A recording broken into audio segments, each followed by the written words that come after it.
Hi, everybody. Happy Thursday. Today, I tuned into Spirit and asked what it was for me to share, what it was for me to talk about, and was really on my heart today, especially after having a beautiful conversation with a girlfriend last night about how there is such a pattern of chasing, of looking outside of ourselves for the answer, of, especially in the spiritual community, looking for that next thing, that next tool that's going to give us the guidance that we're seeking, that's going to give us the answer that we're looking for.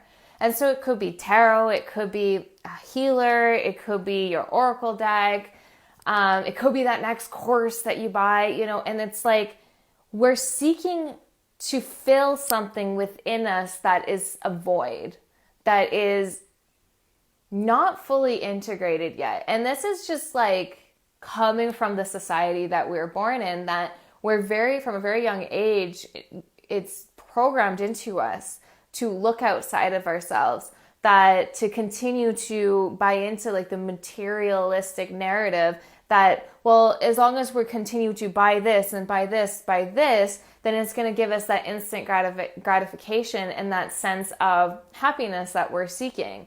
But you can't find that happiness outside of you. You can't truly find that connection that you're seeking in these material things. And then we end up bringing that into, once we spiritually awaken, we tend to bring that pattern with us with all of these tools and all of these like awesome, fun, crystals and everything that's available to us in the spiritual community to play with. We end up bringing kind of that material mindset with us, that we're still looking, we're still reaching out. We're still reaching out when really we need to be reaching in. We need to be going inward and connecting deeper and deeper and deeper into that inner wellspring of love that's in our heart, that connects us to our soul, to our higher self, to our own wisdom, to our guidance, and that connection to source, to God, to spirit, whatever you want to call it.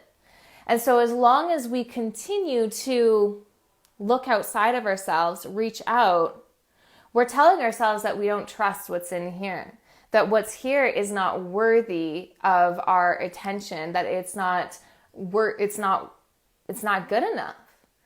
And so how do you expect yourself to cultivate that connection with your own inner guidance system if you never give yourself a chance to fully unplug from what's out there to actually fully go inwards?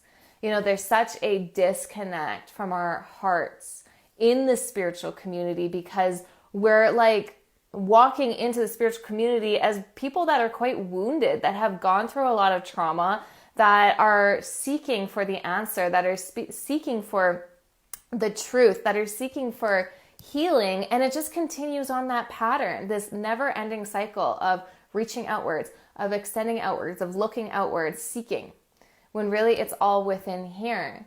And this is how we can get really caught up in like these endless healing cycle patterns, where it's just like, as long as I collapse this one shadow and rewire this limiting belief, then everything's going to click in and it's all going to be just dandy. And you can get really caught up in this cycle that just never ends. And it's because you're missing that connection within, that own unique connection to your soul, that own unique connection to God, to source.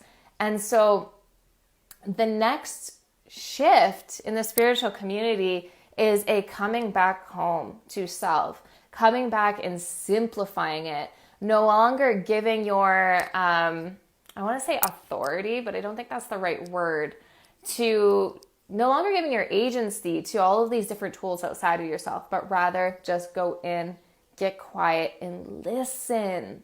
Listen to what's trying to come through. We are so overstimulated in this world that it takes time to fully unplug from all of it to really hear what's going on here. Even myself, every day, I have to drop into my heart, and retrain myself to operate from that place rather than from up here. Because up here, that's our ego, that's our that's our mind protecting us, trying to keep us alive in this world. That's our survival, and it serves a purpose. But moving forward, it's from here. It's from dropping into the heart and allowing that to lead us. So if you don't already know, I am now opening and I already have enrollment open for Soul Series, which is, hi Lynn, good morning. Soul Series is a 6-week group immersion that is going to support you in coming home to yourself, in simplifying all of that, static that we tend to pick up in the spiritual community, and end that cycle, that pattern of constantly looking outwards when it really just needs to come from within. So what tends to happen when we shift into this place is there's a huge dissolving that takes place in our belief systems and things that we really, really resonated with in the past, things that we strongly identified with. And so it can be quite emotional as we begin to grieve these old identities and release those old versions of ourselves. And Soul Series is basically a vibrational field that's going to hold you and support you in that. There is no way that I would have been able to go through this shift on my own without the support that I had to hold me in that. So this is what Soul Series is. It is a container that when you surrender into it, there's going to be a huge, huge purification and refinement of your soul's light, so that you're basically letting go of all of the noise that's keeping you from fully tapping in and feeling your own unique soul's essence. So I'm going to drop the link in the comments for you to check out to see if it is in resonance for you. It is a very, very unique, specific frequency that are designed for only those that are aligned with it. So if you don't feel that instant, oof, yes, this is the next stage, this is the next phase for my soul's evolution, then it's not in alignment for you. But if you feel it, when you're on that page and you're like, yes, this is it, then you are soul aligned for you. It is soul aligned for you. I think I mixed up my words there, but you get my point. So anyways, I am sending you all so much love. I hope you have an incredible Thursday, and I encourage you to just take a moment to just drop into your heart and feel what's there. Allow it to open and allow the intelligence that is in your heart to communicate with you. Just ask. Have a great day, everybody.